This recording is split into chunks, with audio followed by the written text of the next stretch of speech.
Welcome to Construction Genius. This is Eric Anderton. My guest today is Tats Nakagawa, COO and founder of Castagra products, and they help contractors solve difficult roof coating challenges. And he is also the host of the Specified podcast, where he interviews leaders about overcoming adversity and growing massive organizations. The topic of conversation today is social media. Tats has been an advocate and a user of social media platforms since 2004. He has a very good presence on LinkedIn, and we talk about specifically how you can use platforms like LinkedIn and Instagram to promote your construction company. There's a lot of very good tactics that we share and strategies during this interview, so you'll want to pay close attention. And the key is here: if you hear social media and you immediately want to turn off the episode, don't, because social media can be used by your organization in a wonderful way to promote your business and to give people an opportunity to get to know you in an authentic manner. And we'll talk about how to do that during this interview. So enjoy my interview with Tats today. Listen, what I'd like you to do is to share this interview with other construction company owners if you could, and also give the Construction Genius podcast a rating and a review wherever you get your shows, particularly on Apple, because that helps to amplify the reach of the podcast, get more people listening, and that would be totally awesome. This is Eric Anderton, and you're listening to Construction Genius, a leadership masterclass. Thomas Edison said that genius is 1% inspiration and 99% perspiration. If you're a construction leader, you know all about the perspiration, and this show is all about the 1% inspiration that you can add to your hard work to help you to improve your leadership.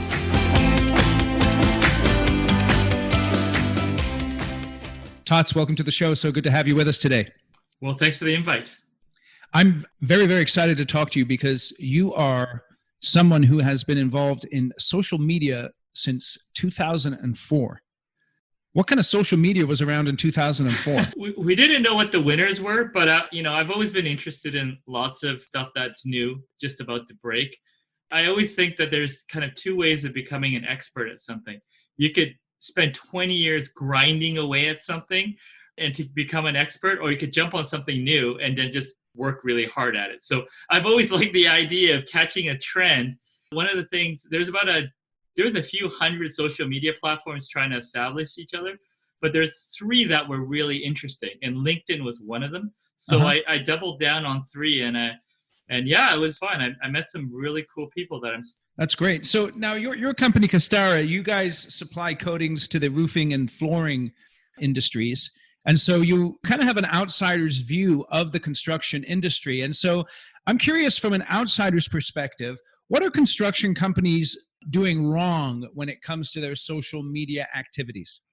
Well, there's some companies that are doing a great job, but I think there's still a lot of room for companies to come in and, establish themselves on social and really sort of make a dent to grow their business through that channel. I think that's quite sort of not explored to the full extent. And so why do you think the construction companies aren't good at social?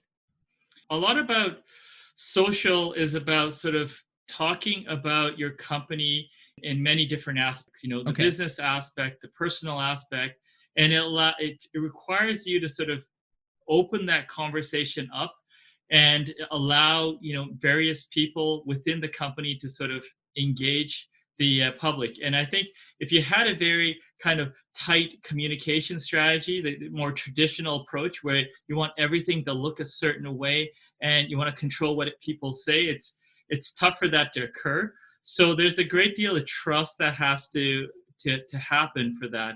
And it's a bit of a culture shift. So I think certain companies that have tried it in the past, they've underestimated or not approached it from that point of view. And they thought that if they could put someone that's an outsourced hire and then put a few things online, that it was going to do something.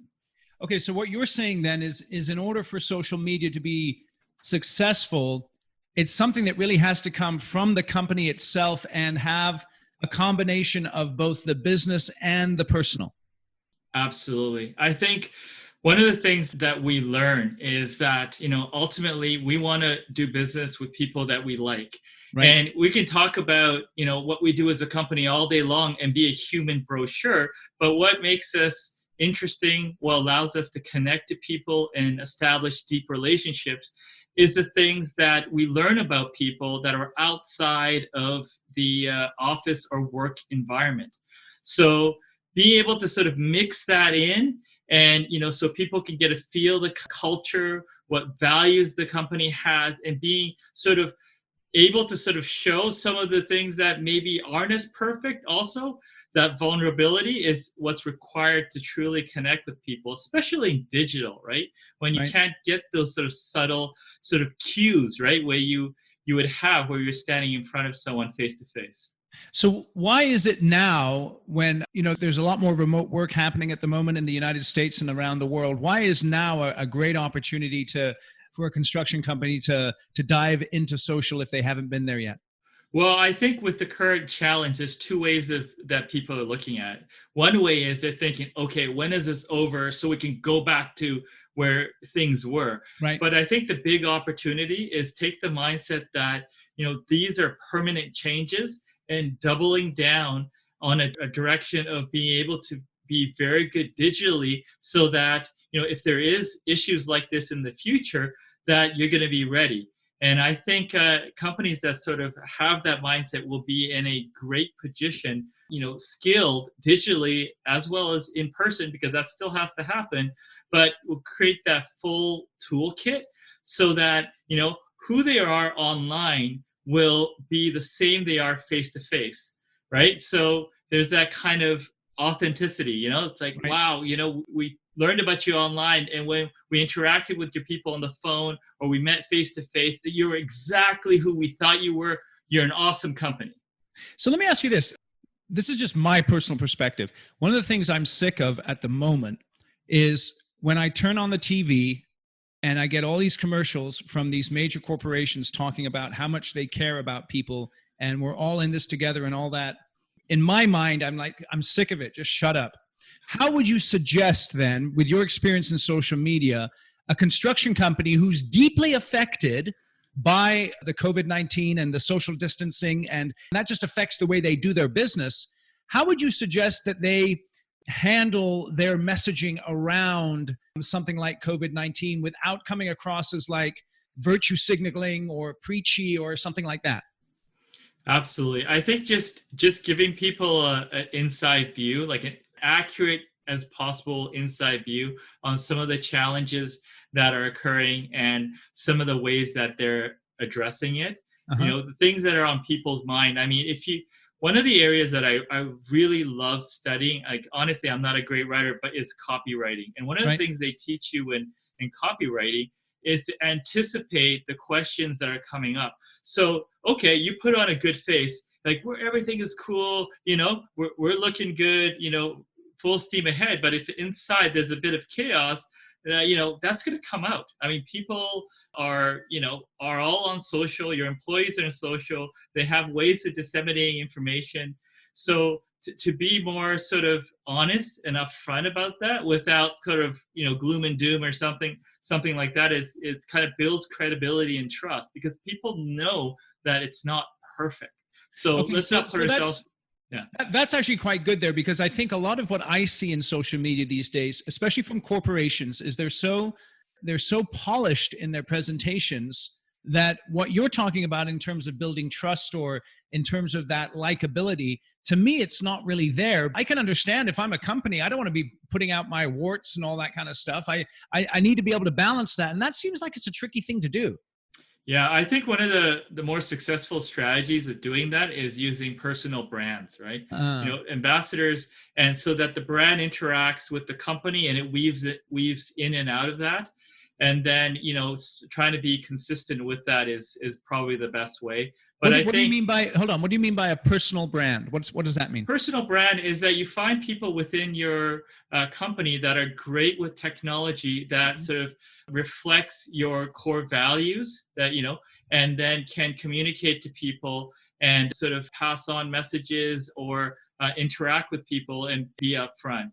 And to get a handful of people on board that are good with that. Okay, so now this is really important, because I can just see my audience here. I know my audience, some of them are, longtime construction CEOs and presidents. They've been in the business for many years. They've been deeply successful. And when you say social media, they say, just whatever, because I got to go out and I'm going to get the next job, or I've got to figure out how we're going to navigate this next crisis and this next challenge. But I think it's really interesting there, that idea of finding people in your organization who are comfortable in social media and represent your core values, and then allow them to brand themselves personally on social media platforms. Am I hearing that correctly? Absolutely. It's like a any construction project, right? You try to fill the right person in the right seat, right? So I think a lot of times with social, a big company will go, hey, I'm just going to hire some freelancer to do it. And then they'll put a bunch of stuff out and there's just no passion behind it. Like, the person doesn't care. He's getting paid an hourly wage. Oh my goodness. I just schedule 10 of these up front because, I don't want to deal with this later. Like, it doesn't communicate that. If you take someone in the company that just loves it, and usually it's those people that already have active accounts and they're already doing it, right? They're kind of like away from the brand, but to pull those people in, hey, do this for us, and then make sure they're the right person, but let them run with it, right? And just watch them go. Okay, so now I think this is interesting right here, because if you think about social media, sometimes what the way people think about it is they think of it strictly in terms of business development. But I think about it in terms of, if you think about getting to know the company. And when it comes to construction, I think of the first part of the business, obviously, is you've got to bid work and win work. Then you've got to build the work and plan it and build it. And then you've got to get paid for it. So I just thought that it would be very interesting for a company to look within their organization and to ask themselves, do I have someone in estimating who's passionate about social media? Do I have, let's say, a superintendent or a project manager or even a foreman? Because I know some of the best social media I've seen on LinkedIn is when you've got a guy or a gal who's actually in the field posting about stuff that they're doing, and you really see how that company's actually operating when they're building a project. And then if you have someone who's doing the billing part of the business, the more sort of technical blocking and tackling support part of the business, and they're passionate as well, that can really give you a full picture of what your company's all about and portray that on social media. Exactly. And these people are already doing it. You could go to their personal accounts and they have tons of followers. They know exactly how to communicate to reach people. And you know what? If you told them that you're going to bring them in, give them a slight raise, give them the ability to brag about how great their teammates are, because they're usually very positive people, and be a hero within the company, they're just going to jump up and down. Like, it's a win-win. And I think that's another thing for the older generation here, guys like my age and above who, maybe they have a little bit of social media, but maybe not a lot. And they've got to know that the younger generation are extremely comfortable with social media. They've been on it their whole lives. And it's perhaps more natural for them to share personal aspects of their life. Whereas, someone who's older perhaps would be more sort of corporate in their approach and not quite as genuine. Yeah, I mean, to put it this way, imagine if a company did not have a phone number to call, right? So in the new age, not having a active and responsive Instagram page, or, LinkedIn contacts, or even Twitter, or these other methods, is going to be the same as not having a phone. Right, in certain regards, because everyone likes to communicate in a different way. Maybe they love Instagram, and when they interact with people on Instagram, they'll share all the information, they'll develop a bond with the company. So having multiple lines of communication is huge, because you can work with how people want to communicate, and everyone favors a different platform. Okay, so that's an interesting analogy, is to look at social media in the same way you would look at a telephone. Because, I mean, I know CEOs and executives in companies, they wouldn't do anything without their telephone or without their email. And obviously, social media, what you're saying then is another communication means. Absolutely. And then think about it another way. Like, let's say you go to the CEO and say, look, I have an event. It's awesome. It's filled with your ideal customers, right? This event happens, once a month. If you go there and you talk to everyone, there's a good chance you're going to get, $100 million project.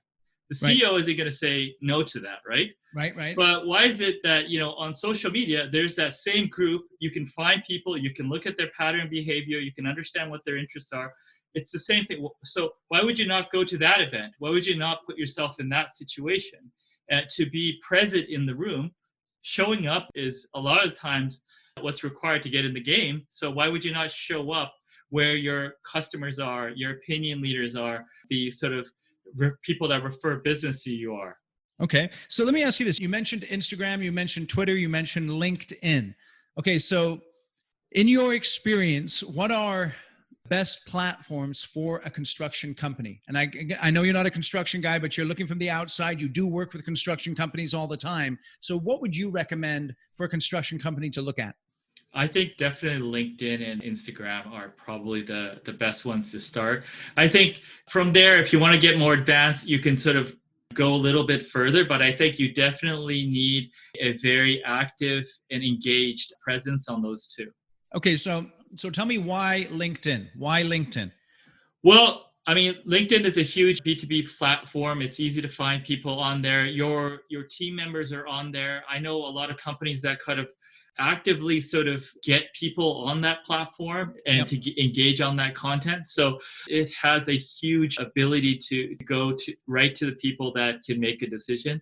Why you'd want to get to Instagram is if you can find someone that would be very good on that platform. People are a bit more personal on Instagram. Yeah. So you can go a lot deeper with a relationship, and it just that hybrid. Facebook, I think for me, it's kind of out. It's kind of drifting a bit. But I think for Instagram, I think there is a lot of upside in platform, especially when people are sharing their family photos and stuff like that. They're in a different mindset. You can get into someone's trusted sort of mindset if you're on that platform. It's interesting. Do you think, I want to hit both of them here. Let's talk about LinkedIn real quick.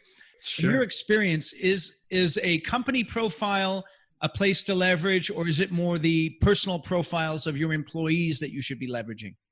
Definitely think the big opportunities is in the personal profile. Yeah. I've seen certain people do an exceptional job of engaging their client base. I mean, the LinkedIn algorithm is clear, right? So you post something compelling, interesting, adds value. If it is, think about it in terms of, will someone save it? Would someone share it?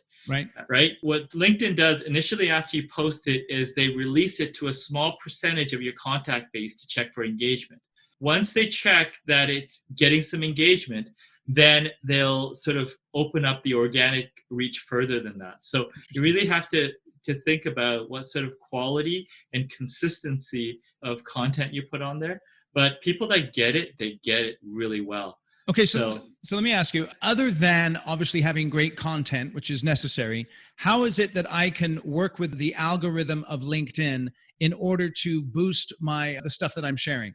Well, if you have a whole bunch of team members, like let's say you have your LinkedIn page, right? Right. Then you have all your employees subscribe to that page. Right. And if you post good content and you're a good company to work with, they're going to like and share all your content. Right. So essentially, you're turning a bunch of your people into salespeople, right? Because they're adding to that organic reach.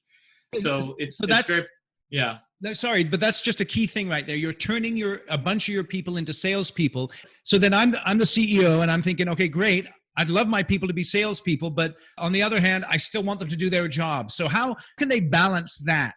Well, I mean, obviously, if you see someone just doing social, maybe convert them so that's their job. Do you know what I mean? Maybe you put someone else that doesn't like social, but you put the guy that's on the job just doing that, and they're a specialist. That's perfect. Another way I think, opportunities for CEOs is to be a CEO of a $1 billion construction company. Uh-huh. And then he uses social to engage his frontline staff and, promote culture and, showing that he cares and really sort of bonding with them. Like, because, workers, like his organization's big, right? I think he's got about 3,000 employees. But people in the front line are posting stuff, and he goes there and he just thanks them, and then he just gives them a high five and basically proves to everyone that he actually is taking the time, he's caring about it. They're not a employee number. right? That they are part of the team. And even if you never pass each other in the office or out in the field, that he's there with them on the project. Which platforms is he engaging with his employees on? He's doing it on LinkedIn. He's doing a great job. Interesting. That's terrific. So then going to Instagram is obviously a much more visual medium than LinkedIn, and it's based around photographs. And then they've got Instagram Live. Is it called Instagram Live? Yeah. With the short videos. So would that be a good place for people to be experimenting with, perhaps posting some of their job site videos and things like that? Absolutely. It's really easy for people to do. And I think, people that like working with their hands, they're proud of what they do, right? Absolutely. And it's easy to encourage that. Maybe you can have a contest within the company who has the best job site photo, and then they can hashtag the company, and then maybe you can select the winner of who wins that contest. They're promoting the company's projects, but also, the employee is getting a chance to be involved in something that's competitive. So it's kind of a win-win. It's kind of bragging rights too, right? Within the company. Hey, I took the best photo. I did the best project. Our crew's the best. Maybe that's, the culture thing, right? So let me ask you this. How should I, as the leader of my company, how should I be measuring success in terms of my social media engagement, or what sort of expectation should I set? Because it's easy to say, okay, I got to do social because everyone else is doing it or something like that. And then you try it and whatever, it doesn't work. Help us with goals, with expectations, things like that. Sure. I think, ultimately as a business, you have to grow and you have to sustain itself to be able to keep everyone employed and everyone else happy. So I think ultimately it's going to come down to leads or retention, right? But I think there's other metrics that you can put out there for people to follow that'll work, because ultimately everyone wants to do a good job. If you provide people metrics, right, on social that are important to the company, at a minimum measure them, right? Engagement, reshares, and then you take, for instance, what the company is seeing on social, share it back to your employees, right? Oh, look, this month, we posted this many photos and we had this many things, and thank you guys for chipping in.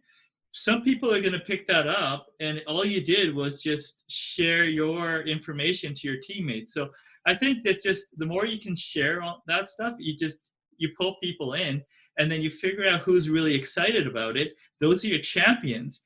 And then you figure out how they can further engage in your process. So I think it's interesting, because one thing that people do on social media that everybody has to understand is they stalk other people. And I mean that in a good way. Yeah. Because I know for my business, I use LinkedIn extremely actively. And I know people, before they contact me to do business with me, they've been following me on LinkedIn or on my podcast for 6-8 months, and by the time they contact me, they have this real sense that they know me because of the content that I've been sharing through these social media channels. And so I think that's important for leaders of construction companies to understand, is that they may not share a post and get a lead or a project directly from one post, but it's the accumulation of a variety of different posts over time that begin to build that brand and that awareness on these platforms that, again, helps people to engage with you and get to know you, which, like you were saying earlier, people like to buy from people that they know and like. And that's what social media is all about, really. Yeah. And, what you're talking about is that transfer of trust, right? At some point, if you're authentic, you're giving them good information, they feel like they care, you care about their well-being, yep, and that you're not out there just for yourself. There's a transfer of trust. And told a long time that the top end of the funnel, right? Like, Google search or whatever is disappearing. Well, with social media, it's totally disappeared. People know so much before they contact you. So if you don't have this activity here happening, then, then you're in trouble, because you're really not going to get the inquiries that come in, because right, you just can't wait for someone to call you. They're already doing their homework. That's interesting. It's interesting. This idea of authenticity, when you say that, that's a word that a lot of people hear. What do you mean? How can a business be authentic? Well, I think when the leaders talk about their successes, their failures, their sort of ongoing struggles and triumphs, I think it balances out. Everyone knows, right? I've interviewed very, very successful entrepreneurs, but every single one of them will admit to me and to anyone else that they made a ton of mistakes. Right. And that sort of, I made mistakes, I learned from it, I know I'm going to make more mistakes. That humility is important, and it's realistic, and it connects to people. And because our issues, our challenges at any phase, right, whether you're a small business or a big business, you're on the front lines, you're the CEO, many people's challenges are very similar. Right. So when you start to talk about things that are similar to people, you develop a connection. Right. And that's really important to do that it's not going to make you sort of feel like less worthy, right? Or less competent. That, if you can talk about it in a balanced way, then it can be very productive and it can open the lines of communication. It's interesting. So let's say I'm a construction company. I've kind of tried LinkedIn in the past. Maybe it's just hasn't worked. What are some things that I can do in the next 30 days, let's say, if I wanted to really concentrate a little bit on social media platform, particularly since maybe my business development people aren't doing a lot of face-to-face meetings at the moment because of right now when we're recording this, we're in the middle of the COVID crisis. So who knows, if you're listening to this, hopefully we're out of it. But let's just say we're doing a lot of remote business development. What should I do in the next 30 days to really begin to lay the foundation of a successful social media presence? Well, I would say put a bounty on finding who the talented people in that area in your company. Yeah. Right. Is basically being able to pull the expertise and the full talent. It could be the person, pouring the cement, or it could be the person cleaning up. You just don't know like what their background is. Maybe their side hustle, right? Everyone has a side hustle. Right. And they have a YouTube video with 1 million followers on how they're fixing their car. Like when you start asking people, you'll be surprised that people have these side things that haven't become full-time. And you say, hey, how would you like to take what you're doing for free, make money doing it? They're just going to jump up and down. Right. And they care about your company already. So you don't need to do anything on that regard. And they just jump in. They'll help you get up on the speed. They'll go and do 1 million things and just say, take that person and get them to recruit other people in the company that love this. And before you know it, you'll have a SWAT team that will basically spread that culture within your organization. And all you had to do is provide them the tools to do it. Okay, so then as we've gone through the interview here, I want to bring up some action items here and some perspectives. And just if I misheard these, just correct me. But sure. The first thing that's important is that your social media interaction should be genuine, should be authentic. The second thing is that you're looking to sort of strike that balance between the personal and the business and to blend those two in your social media presence and in what you're sharing. Did I hear that right? Correct. And then I brought up the point of, and because you brought up this idea of the SWAT team and finding people internally who are already comfortable in social media and using those folks, which I thought was excellent. And then I added in looking at, the people who bid the work, people who build the work, and then perhaps people who build the work, and getting that people involved in social media from different parts of your business. Are those some good strategies right there? Absolutely. I love what you added there, when you said earlier, is having that diversity, that end to end is fantastic, because people are inherently uncertain when they start to look at a company to do business with. Okay? Right. It doesn't matter how good your reputation is. They will first tiptoe towards your business. And each good experience they have, they get more and more comfortable. They do a project with you first time, it goes well. Then the second one, but every time if there's a setback, they go back into uncertainty land. So with the social media, if you're consistent and you're delivering value and you're making people feel something, right? When you give someone a plain brochure, they don't feel anything. But if you put someone in front of someone that's so enthusiastic about your company, they love it. They wake up in the morning, they jump out of bed, and they're so happy that this company is even around and they tell everyone about it, that if you can communicate that to your end prospect by taking someone that feels that way, that understands the tool, and you give them an audience, the company wins. But I think what leaders sometimes think is they have to do everything themselves. Right. It's on me to create this leadership, whatever. You can be a coach, right? I think a lot of construction leaders do that naturally within their crews, but when they get into the digital space, they forget that they should just keep doing that. Where's your digital SWAT team, right? Who's going to jump up and then do all this stuff for you? And sure, they can sort of up your level too, but if they go and do everything and are happy and proud and they share their company's successes and you give them the ability to share some of the challenges in an honest and open way, then you know what? Everything improves. So here's another thing to consider. I'll bounce this off of you. If I'm a GC, I got subs working for me. I'm working for an owner. I have suppliers that are supplying me. Perhaps there's all these people involved in a construction project. And in terms of, let's say, having people to get to know you, you can use those folks as leverage points in social media, tagging them on your social media posts and trying to leverage their engagement to really give a picture of what it's like to do business with you, not just from a one-dimensional perspective, but from a multi-dimensional perspective. Exactly. So if you take your SWAT team, now formed SWAT team, and then you look at your partners to see who's doing a good job with social, and you send the SWAT team over to see their SWAT team. They talk amongst themselves and they start collaborating. Then you have two companies promoting each other to strengthen their brand. Because obviously you work with vendors and partners that represent you and that you like and you trust. So it'll amplify your message further. At this point, there's a minimal investment. You're just taking the human capital that you have and reallocating it to strengthen the marketing aspect of your company, your sales aspect, your culture aspect, everything.